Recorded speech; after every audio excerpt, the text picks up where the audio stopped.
दोस्तों, कभी कभी इंसान लालच में इस प्रकार से आ जाता है कि उसे अच्छे और बुरे का होश ही नहीं रहता। और जब तक होश आता है तब तक काफी देर हो चुकी होती है, जिसकी वजह से ना जाने कितनी लोगों की जिंदगियां भी तबाह हो जाती हैं। आज की कहानी में कुछ ऐसा ही होता है, पर जब इसकी असलियत लोगों को मालूम चलती है तो वाकई में इसे सुनने के बाद हर व्यक्ति सोचने और समझने पर मजबूर हो जाता है कि कोई इंसान इस हद तक गिर सकता है। वाकई में आज की जो कहानी है, यह कहीं ना कहीं रिश्तों को शर्मसार कर देने वाली है। तो दोस्तों, गुड मॉर्निंग, नमस्कार, सत श्री अकाल। एक बार फिर से आप तमाम लोगों का स्वागत है स्टोरी बाई क्राइम 100 की इस एपिसोड में। उम्मीद है कि पूरी फैमिली अच्छी होगी, अपना और अपनों का ख्याल रख रही होगी। दोस्तों, आज की जो सच्ची घटना मैं आपको सुनाने जा रहा हूं, यह सच्ची घटना मध्य प्रदेश का एक शहर पड़ता है ग्वालियर, और इसी ग्वालियर शहर का एक थाना पड़ता है गोला का मंदिर। गोला का मंदिर थाने के अंतर्गत एक इलाका आता है गोवर्धन कॉलोनी, और इसी गोवर्धन कॉलोनी में रहने वाला सुमित, जिसकी उम्र लगभग 30 साल होती है, जो इंदौर में रहकर एक होटल में नौकरी करता है। सुमित की पत्नी का नाम रोशनी, जिसकी उम्र लगभग 25 साल के आसपास होता है। सुमित का एक बेटा होता है जिसका नाम विकास होता है, उसकी उम्र लगभग 12 साल के आसपास होता है, जो बगल के ही एक आदर्श कॉलोनी में एक कोचिंग में अपनी पढ़ाई करता है। बात कर रहा हूं मैं 6 जनवरी की सुबह के करीब 9 बजे के आसपास। दरअसल विकास हर रोज की तरह अपने कोचिंग में तो जाता है, पर वक्त पर घर वापस नहीं आता, जिसकी वजह से उसकी मां रोशनी देवी एकदम से परेशान हो जाती है। उसके बाद रोशनी विकास के तमाम दोस्तों के पास फोन करती है, उसके घर जाती है और अपने बेटे के बारे में पूछताछ करती है, पर विकास के बारे में कुछ भी मालूम नहीं चलता। देखते ही देखते शाम हो जाती है, इसलिए रोशनी अपने बहन के बेटे यानी कि करण के नंबर पर फोन करती है और उसे अपने घर पर बुलाती है। करण, जिसकी उम्र लगभग 20 साल के आसपास, जो आदित्यपुरम में रहकर अपनी पढ़ाई करता है। करण जब अपनी मौसी के घर पर पहुंचता है, रोशनी को लेकर नजदीकी थाने में जाता है और विकास की गुमशुदगी का रिपोर्ट दर्ज करवाता है। लेकिन जब पुलिस रिपोर्ट दर्ज करती है, साथ ही साथ रोशनी से पूछताछ करती है, क्या तुम्हें किसी पर शक है कि तुम्हारे बेटे को कौन नुकसान पहुंचा सकता है? इस पर करण पुलिस वालों को जवाब देता है कि सर, हमें शक नहीं बल्कि पूरा यकीन है। दरअसल विकास कहीं गायब नहीं हुआ है, बल्कि उसका अपहरण कर लिया गया था। जैसे ही इस तरह की बात कहता है, पुलिस करण से कहती है कि जो भी बातें हैं साफ साफ बताओ। इसमें करण पुलिस वालों से कहता है कि सर, 2 महीने पहले कॉलोनी में 3 लड़के हैं जिसके साथ में विकास का झगड़ा हुआ था, और उन तीनों लड़कों ने विकास की बुरी तरीके से पिटाई की थी। उन्हीं लोगों ने विकास का अपहरण किया है। करण जब इस तरह की बातें कहता है, पुलिस को करण के बातों में कुछ ज्यादा दम नहीं नजर आती है। पुलिस रिपोर्ट तो दर्ज करती है और फिर अपने तरीके से विकास को ढूंढना शुरू कर देती है। पुलिस भी अपनी तमाम कोशिश कर लेती है। 2-3 दिन का समय गुजर जाता है, ना तो विकास का कुछ मालूम चलता है और ना ही अपने घर पर वह पहुंचता है। पर जैसे ही 2-3 दिन का समय गुजरता है, फिर से करण अपनी मौसी को लेकर थाने में चला जाता है और पुलिस के ऊपर दबाव डालने लगता है कि आखिरकार पुलिस उन तीनों लड़कों को गिरफ्तार क्यों नहीं कर रही है। उनसे पूछता है क्यों नहीं कर रही हैं। करण जब पुलिस के ऊपर दबाव देता है, उसके बाद भी पुलिस ना तो उन तीनों को गिरफ्तार करती है। इसलिए करण अपने इलाके के 2-4 राजनीतिक लोगों को जाकर मुलाकात करता है और पुलिस प्रशासन के ऊपर दबाव डालने लगता है। इसके ऊपर जब दबाव होता है, आखिरकार पुलिस उन तीनों लड़कों को थाने बुलाती है और उनसे विकास के बारे में तरह तरह की सवाल पूछती है, जिससे पुलिस को भी पूरा यकीन हो जाता है कि वो तीनों लड़के विकास के बारे में कुछ नहीं जानते हैं, जिसकी वजह से पुलिस इन तीनों लड़कों को छोड़ देती है। लेकिन जैसे ही 2-3 दिन का समय और गुजरता है, आखिरकार 10 जनवरी को सुबह सुबह जौरा थाने के अंतर्गत एक गांव लगता है कुरावली, और कुरावली के ही एक नहर में एक लड़के की डेड बॉडी पुलिस को बरामद होती है। क्योंकि इस विकास की गुमशुदगी की रिपोर्ट पहले थाने में दर्ज की गई थी, इधर जोरा थाने पुलिस को डेड बॉडी मिलती है। इस बात की जानकारी गोला के मंदिर थाने में दिया जाता है। पुलिस तुरंत ही करण और उसकी मौसी रोशनी को लेकर जोरा थाने में जाती है और उस डेड बॉडी को दिखाती है। रोशनी जब उस डेड बॉडी को देखती है, देख करके पहचान जाती है दरअसल मरने वाला लड़का कोई और नहीं बल्कि उसका बेटा ही विकास था। रोशनी जैसे ही अपने बेटे को इस अवस्था में चौंक कर रोने लगती है। उसके बाद पुलिस अब इस केस को सीरियस तरीके से लेती है। दरअसल पुलिस अब इस केस की जांच पड़ताल करने लगती है। सबसे पहले आदर्श कॉलोनी के उस कोचिंग में जाती है जहां पर विकास अपनी पढ़ाई किया करता था। लेकिन पुलिस जब विकास के कोचिंग में जाती है तो मालूम चलता है कि 6 जनवरी को विकास अपनी कोचिंग में आया ही नहीं था। दरअसल इससे पहले करण पुलिस वालों को बता चुका था कि मैं खुद ही अपनी कार से विकास को उसके कोचिंग के बाहर छोड़ के आया हूं। जैसे ही पुलिस को मालूम चलता है कि अपने कोचिंग में नहीं पहुंचा है, पुलिस अब कहीं ना कहीं करण के ऊपर ही शक करने लगती है। इसलिए पुलिस अपने शक को यकीन में बदलने के लिए विकास जिस कोचिंग में पढ़ता था उसके आसपास के इलाकों में तमाम सीसीटीवी रिकॉर्ड हो चुके थे, उसको चेक करती है। रिकॉर्डिंग जब चेक किया जाता है तो उस रिकॉर्डिंग में ना तो करण दिखाई देता है और ना ही उसकी कार दिखाई देती है, जिसकी वजह से पुलिस पूरा यकीन कर जाती है कि शायद करण विकास की हत्या के बारे में कुछ ना कुछ जरूर जानता है। इसलिए पुलिस अब करण को अपनी कस्टडी में लेती है और फिर करण से विकास के हत्या के बारे में सख्ती से पूछताछ करती है। पहले तो करण इधर उधर की बात करना शुरू करता है, लेकिन पुलिस जैसे ही अपनी शक्ति दिखाना शुरू करती है, आखिरकार करण अपनी सच्चाई कबूल कर लेता है। लेकिन करण जब विकास की पूरी कहानी बताता है तो वाकई में इसे सुनने के बाद हर किसी का सर शर्म के मारे झुक जाता है। विकास के पिता सुमित, जो कि इंदौर में रहकर अपनी नौकरी किया करते थे, लेकिन घटना से ठीक 3 महीने पहले सुमित का पूरा परिवार इसी आदित्यपुरम में एक किराए के मकान में रहने लगते हैं, जहां पर रोशनी अपने बेटे विकास के साथ रहती है और विकास वहीं से आदर्श नगर कॉलोनी में अपनी पढ़ाई करता था। दरअसल करण रोशनी से दूर के रिश्ते में लगने वाला बहन का बेटा होता है, जो मूल रूप से ग्वालियर का रहने वाला होता है। इसलिए अक्सर करण भी विकास से मुलाकात करने के लिए उसके घर पर आ जाता है। लेकिन करण की जैसे ग्वालियर से उसकी पढ़ाई कंप्लीट हो जाती है, उसके बाद से करण भी इसी आदित्यपुरम में आ जाता है और एक किराए का मकान लेकर करने लगता है। लेकिन आदित्यपुरम में जब किराए का मकान में वह रहता है, एक दिन रोशनी अपने पति के नंबर पर फोन करती है और कहती है क्यों ना करण को अपने ही घर पर रख लेते हैं, क्योंकि करण अगर हमारे घर पर रहेगा विकास को भी पढ़ाई में काफी हद तक मदद करेगा। रोशनी जब इस तरह की बातें कहती है, सुमित भी करण को अपने घर पर रहने की इजाजत दे देता है। इसके बाद से करण अपने मौसी के घर ही रहने लगता है। इधर सुमित, जो इंदौर में रहकर नौकरी करता है, वह 4-6 महीने में 1 सप्ताह की छुट्टी लेकर अपने घर पर रहता था और अपने परिवार के साथ समय बिताने के बाद वापस अपनी ड्यूटी पर चला जाता था। लेकिन सुमित जब 1 सप्ताह अपने घर पर रहकर भी पूरा समय अपनी पत्नी को नहीं दे पाता, हद तो तब हो जाती है जब एक दिन सुमित अपने घर पर आ जाता है। 1 सप्ताह घर पर रहने के बावजूद भी अपनी पत्नी को समय नहीं दे पाता।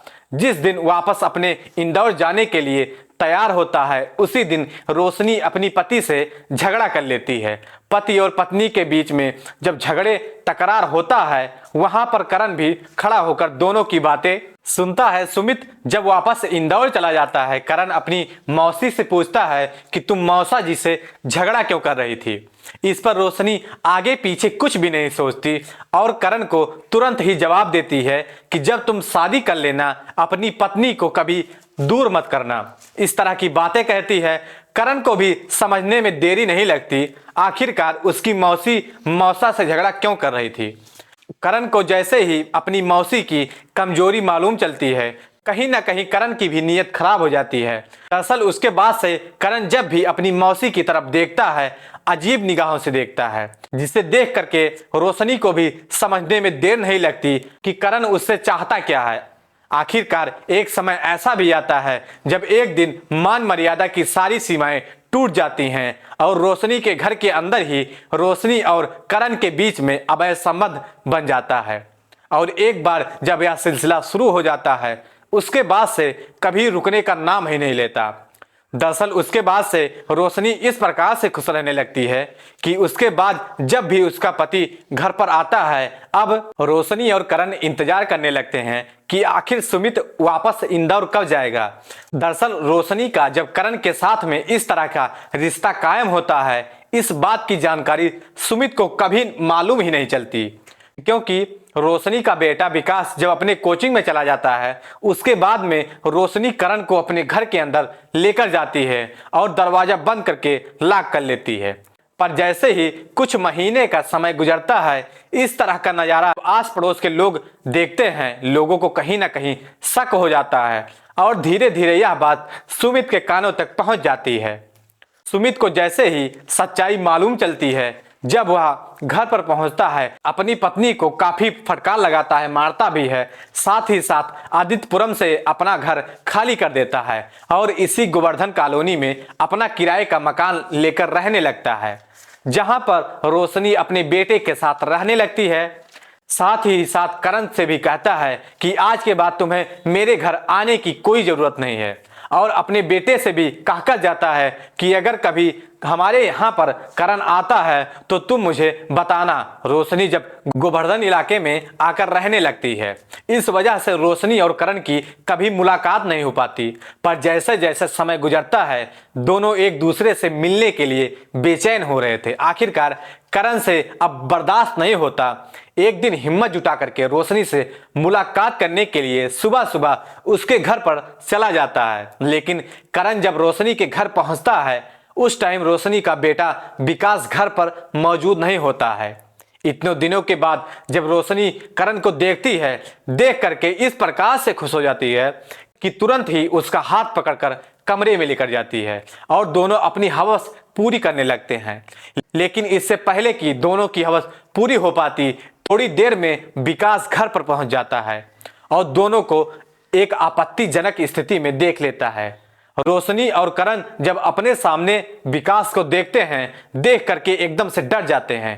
थोड़ी देर के बाद करण विकास को लेकर मार्केट में जाता है, उससे कुछ खिलाता पिलाता है और इस विकास से कहता है कि इसके बारे में तुम अपने पापा को कुछ भी मत बताना कि मैं तुम्हारे घर पर आया था और तुम्हारी मम्मी से मिला था। यह सुनकर विकास करण को जवाब देता है कि इसमें मेरा क्या फायदा होगा। तो करण भी विकास से कहता है कि जो तुम कहोगे मैं तुम्हारे लिए करूंगा। इसमें विकास करण से कहता है कि फिलहाल मुझे 3000 रुपये चाहिए, क्योंकि मुझे अपने दोस्तों के साथ पार्टी करनी है। करण उसी वक्त 3000 निकाल करके विकास को दे देता है, विकास को मार्केट में ही छोड़ देता है और सीधे फिर से रोशनी के घर पर पहुंचता है और जा करके कहता है कि सारे मसले हल हो गए हैं। दरअसल विकास हमारे बारे में कभी भी तुम्हारे पति को नहीं बताएगा। उसके बाद से करण जब रोशनी से मुलाकात करने के लिए उसके घर पर जाता है, विकास जब घर पर होता है कोई ना कोई बहाना बनाकर अपने घर से थोड़ी देर के लिए बाहर निकल जाता है। समय बेहतर तरीके से गुजरता है, क्योंकि विकास भी उधर करण से तरह तरह की डिमांड करने लगता है। एक दिन विकास करण से कहता है कि मेरे लिए मोबाइल खरीद दो। मोबाइल की जब डिमांड करने लगता है, करण तुरंत ही मार्केट से जाता है और विकास के लिए 25,000 का एक मोबाइल भी खरीद कर लाकर दे देता है। लेकिन धीरे धीरे विकास का लालच बढ़ना शुरू हो जाता है। हद तो तब हो जाती है जब एक दिन विकास करण से कहता है कि मेरे लिए एक बाइक खरीद दो। बाइक की जब डिमांड करता है, यह सुन करके करण भी एकदम से परेशान हो जाता है। वो सोच में पड़ जाता है कि आखिरकार 1 लाख की बाइक खरीद करके विकास को कहां से लाएं, क्योंकि करण 1 लाख रुपए का इंतजाम नहीं कर सकता था। और करण को डर सताने लगता है कि अगर मैंने विकास को बाइक नहीं खरीद के दिया, तब वह मेरे बारे में और रोशनी के बारे में जो कुछ भी बातें हैं सब कुछ अपने पिता को बता देगा। करण इस प्रकार से डर जाता है कि डर के मारे अब विकास को हमेशा के लिए इस दुनिया से हटाने की मन बना लेता है। लेकिन विकास को जब इस दुनिया से हटाने का समय तय करता है, इस बारे में रोशनी को भी नहीं मालूम चलता। 6 जनवरी को सुबह सुबह करण जब रोशनी से मुलाकात करने के लिए उसके घर पर जाता है, उस वक्त विकास भी अपने घर पर ही मौजूद था। करण विकास से कहता है कि तुम थोड़ी देर के लिए बाहर चले जाओ, मैं तुम्हारी मम्मी से मिल लेता हूँ। लेकिन विकास करण से कहता है कि मेरे लिए पहले बाइक खरीद कर लाओ। इससे करण विकास से कहता है कि मैं थोड़ी देर में तुमसे मिलता हूँ और फिर बाइक खरीदने के लिए चलते हैं। विकास अपने घर से बाहर निकल जाता है। इसके बाद से करण और रोशनी कमरे में जाते हैं और अपनी हवस को पूरी करते हैं। थोड़ी देर के बाद करण जब रोशनी के घर से निकलता है, अपनी कार लेकर के बाहर जाता है और विकास को अपनी कार में बैठा कर लेकर चला जाता है। वहां से सीधे जोरा पहुंच जाता है और करण का एक बुआ का बेटा है जिसका नाम होता है विवेक। करण अपने षड्यंत्र में विवेक को भी शामिल कर चुका था। हालांकि विवेक भी इस काम को करने के लिए करण के सामने एक शर्त रखा था। विवेक ने करण से कहा था कि अगर मैं तुम्हारा काम कर दूंगा तो फिर तुम्हें मुझे भी रोशनी के साथ कुछ पल बिताने को मौका देना पड़ेगा और तुम्हें इस बारे में रोशनी से खुद ही बातचीत करनी होगी। करण विवेक की यह बात मान चुका था। करण विकास को लेकर के सीधे विवेक के घर जाता है, विवेक को भी अपनी गाड़ी में बिठा लेता है और फिर तीनों गांव के ही बगल में एक नहर होता है, नहर के किनारे पहुंचते हैं। दरअसल करण विकास से कहता है कि जिसको मैंने उधार पैसा दिया था वह पैसा लौटाने मुझे यहीं पर आएगा। नहर के किनारे पहुंचा देते हैं। जैसे ही वहां पर सुनसान जगह देखते हैं, मौका देख करके विकास और करण दोनों मिलकर विकास को नहर के अंदर धक्का दे देते हैं।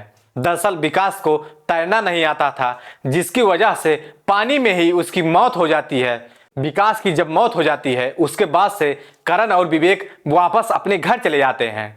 बाकी करण जब यह पूरी कहानी पुलिस को बताता है, पुलिस करण के तहरीर पर उसके बुआ के बेटे विवेक को भी अपनी कस्टडी में लेकर आती है। पुलिस अब दोनों को हिरासत में ले लेती है। अगले दिन जिला अदालत में पेश करती है, जहां से इन दोनों को जेल भेज दिया जाता है।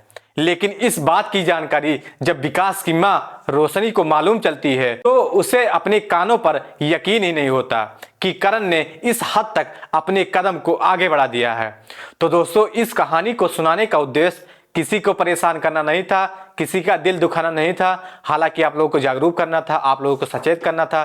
तो दोस्तों, कहानी कैसी लगी कमेंट सेक्शन में जरूर बताएं। अगर चैनल पर नए हैं तो चैनल को सब्सक्राइब करें, शेयर करें और ज़्यादा से ज़्यादा लाइक करें ताकि हमें भी मोटिवेशन मिलता रहे।